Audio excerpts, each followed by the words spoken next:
como a chuva que lava, é como o fogo que arrasa.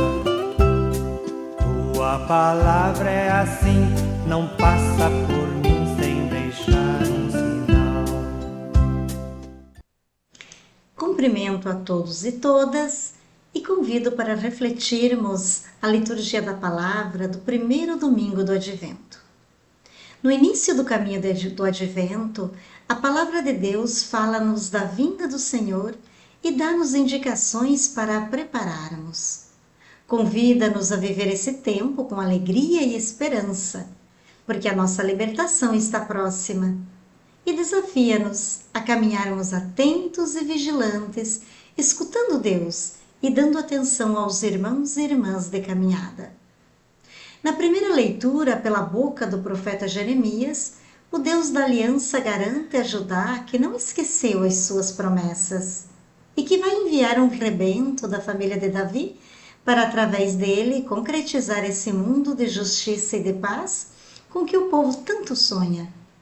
O Messias, o rebento de Davi, trará ao povo de Deus justiça, harmonia e vida em abundância. A segunda leitura nos apresenta Paulo feliz com as notícias que Timóteo lhe trouxe sobre a comunidade cristã de Tessalônica. Apesar disso, Paulo formula um voto, que os cristãos de Tessalônica continuem a crescer no amor. E o modelo do amor que devem ter uns pelos outros é o amor que Deus tem por nós e que os tessalonicenses conhecem através do próprio testemunho de Paulo.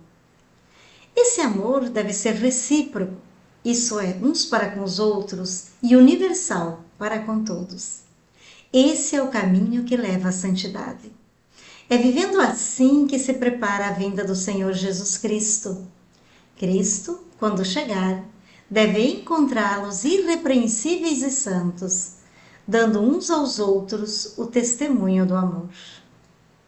No Evangelho de Lucas 21, Jesus fala do dia da intervenção final de Deus na história dos seres humanos. O dia em que o Filho do Homem virá sobre uma nuvem com grande poder e glória. O cenário dessa intervenção final de Deus é composto com elementos que, em diversos textos do Antigo Testamento, são utilizados para falar do dia do Senhor. Por exemplo, o escurecimento do sol, da lua e das estrelas, o temor, a angústia, o desfalecimento e o espanto dos seres humanos. Esses elementos são bem apropriados para veicular a mensagem religiosa que se pretende transmitir. O escurecimento do sol, da lua e das estrelas refere-se ao fim do tempo humano, marcado pelo ritmo do sol e da lua, e ao início de um tempo novo, que é o eterno, o hoje de Deus. O temor dos seres humanos é, por um lado, o temor que no Antigo Testamento está sempre associado às intervenções de Deus, e por outro lado sugere essa incomodidade que todo ser humano sente quando o seu velho cômodo, espaço de conforto, desaparece e tem que enfrentar uma realidade nova.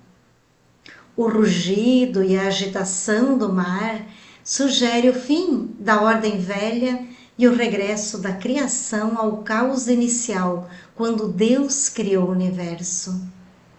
Não estamos, portanto, diante de uma descrição daquilo a que chamamos final do mundo, mas sim de uma forma muito bela de sugerir que a intervenção final de Deus na história humana e a vinda do Filho do Homem sobre as nuvens será o princípio de algo absolutamente novo, de um mundo totalmente renovado, de uma nova criação.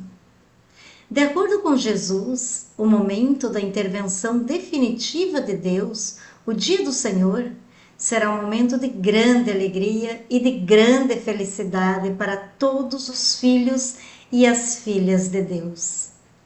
Será o momento em que a velha ordem do egoísmo, da violência, da arrogância, da ganância, do pecado e da maldade será definitivamente vencida. e em que a humanidade finalmente se reencontrará com a realidade de Deus, com o projeto de Deus em toda a sua plenitude. Jesus convida os seus discípulos a viverem esse momento como o primeiro instante de um tempo novo de libertação e de graça. Quando essas coisas começarem a acontecer, erguei-vos e levantai a cabeça, porque a vossa libertação está próxima.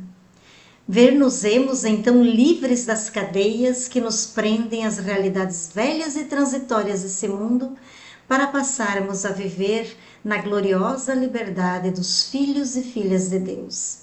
E até lá, como devem viver os discípulos e as discípulas de Jesus enquanto não chega esse dia glorioso da intervenção final de Deus na história? Na perspectiva de Jesus, os discípulos e as discípulas não podem viver de olhos exclusivamente postos no céu, num angelismo alienante e ingênuo, isolados da realidade do mundo, alheios aos compromissos com a construção do reino de Deus na terra. Também não podem viver preguiçosamente acomodados, agarrados aos velhos hábitos e preconceitos, prisioneiros dos egoísmos, dos vícios, indiferente à sorte dos irmãos e irmãs. O que Jesus espera dos seus discípulos é que caminhem pela história atentos e vigilantes, orando o tempo todo. Vigiar é viver atento àquilo que nos rodeia, não perder nenhuma oportunidade de colaborar no projeto de Deus para o mundo.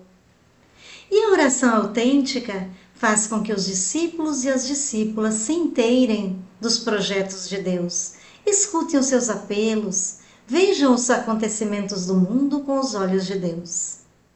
É dessa forma que os verdadeiros discípulos e discípulas preparam e esperam a vinda do Senhor. É como a chuva que lava, é como o fogo que arrasa. Tua palavra é assim, não passa por